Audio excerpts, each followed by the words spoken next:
मध्य रेल्वेची वाहतूक सध्या 1 तास उशिराने आहे, त्यामुळे मोठी गर्दी स्टेशनवर झालेली आहे। आपण पाहतोय ठाणे स्थानकावर मोठी गर्दी प्रवाशांची झाली आहे। तब्बल 1 तास मध्य रेल्वेची वाहतूक उशिराने सुरू आहे आणि त्यामुळे चक्क लोक या ठिकाणी ट्रॅकवरून जाताना पाहायला मिळतात। बऱ्याच वेळापासून ट्रेन्स खोळंबलेल्या आहेत आणि त्यामुळे स्थानकावर प्रवाशांची गर्दी वाढत चालली आहे। त्यामुळे अशा प्रकारे ट्रॅकवरून चालण्याची वेळ या सगळ्या प्रवाशांवर आलेली आहे। बऱ्याच वेळापासून स्टेशनवर थांबूनही ट्रेन येत नाहीये, त्यामुळे अशा प्रकारे हे जे प्रवासी आहेत ते ट्रॅकवरून चालताना पाहायला मिळतात। सध्या मुंबईमध्ये मुसळधार पाऊस सुरू आहे आणि मुसळधार पावसाचा हा परिणाम लोकल सेवेवर होत असतो, त्यामुळे बऱ्याच वेळापासून लोकल आलेल्या नाहीयेत। मस्जिद बंदर असेल किंवा ठाणे स्टेशन असेल, भायखळा ते CSMT असेल, अशा सगळ्या स्थानकांवर बऱ्याच ट्रॅकवर पाणी साचलंय आणि त्याचा परिणाम इथे लोकल सेवेवर झालेला आहे। मध्य रेल्वेची वाहतूक यामुळे 1 तास उशिराने सुरू आहे।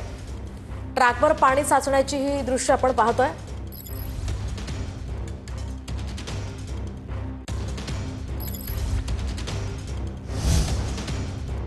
तर आपण सध्या या दृश्यांच्या माध्यमातून पाहू शकतोय मोठी गर्दी खरं तर स्थानकांवर झालेली आहे आणि त्यामुळे अशा प्रकारे ट्रॅकवरून इतर ठिकाणी इतर मार्गाने जाण्याचा हा जो मार्ग आहे तो हे प्रवासी निवडतायत।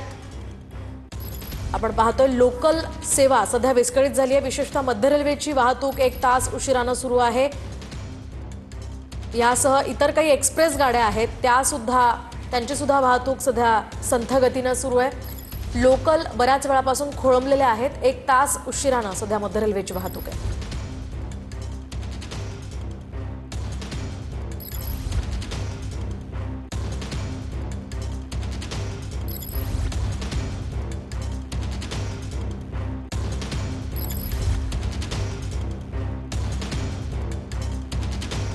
तर आपण पाहू शकतो या ट्रॅकवर मोठ्या प्रमाणात पाणी साचलेलं आहे आणि तिकडे ठाणे स्टेशनवरची स्थिती सध्या आपण पाहतोय। मोठ्या प्रमाणात महिलांची आणि एकूणच सगळ्यांची नोकरदारांची गर्दी झाली आहे। आज आठवड्याचा पहिलाच दिवस आहे, सोमवार आहे आणि आठवड्याच्या पहिल्याच दिवशी कामावर सकाळपासून मुसळधार पाऊस पडतोय आणि मुसळधार पाऊस पडत असल्यामुळे याचा फटका मध्य रेल्वेच्या वाहतुकीवरती झालेला आहे आणि त्याचा परिणाम जो आहे तो प्रवाशांना भोगावा लागतोय। कारण मध्य रेल्वेच्या मस्जिद बंदर स्थानकावर आणि भायखळा स्थानकावरती मोठ्या प्रमाणात ट्रॅकवर पाणी आलेलं आहे आणि ह्या ट्रॅकवर पाणी आलं असल्यामुळे वाहतूक जी आहे ती संपूर्णपणे मध्य रेल्वेची कोलमडलेली आहे। त्याचा परिणाम जो आहे तो ठाणे स्थानकावरती पाहायला मिळतोय। कारण ठाणे स्थानकावरती मोठ्या प्रमाणात प्रवाशांची गर्दी पाहायला मिळते।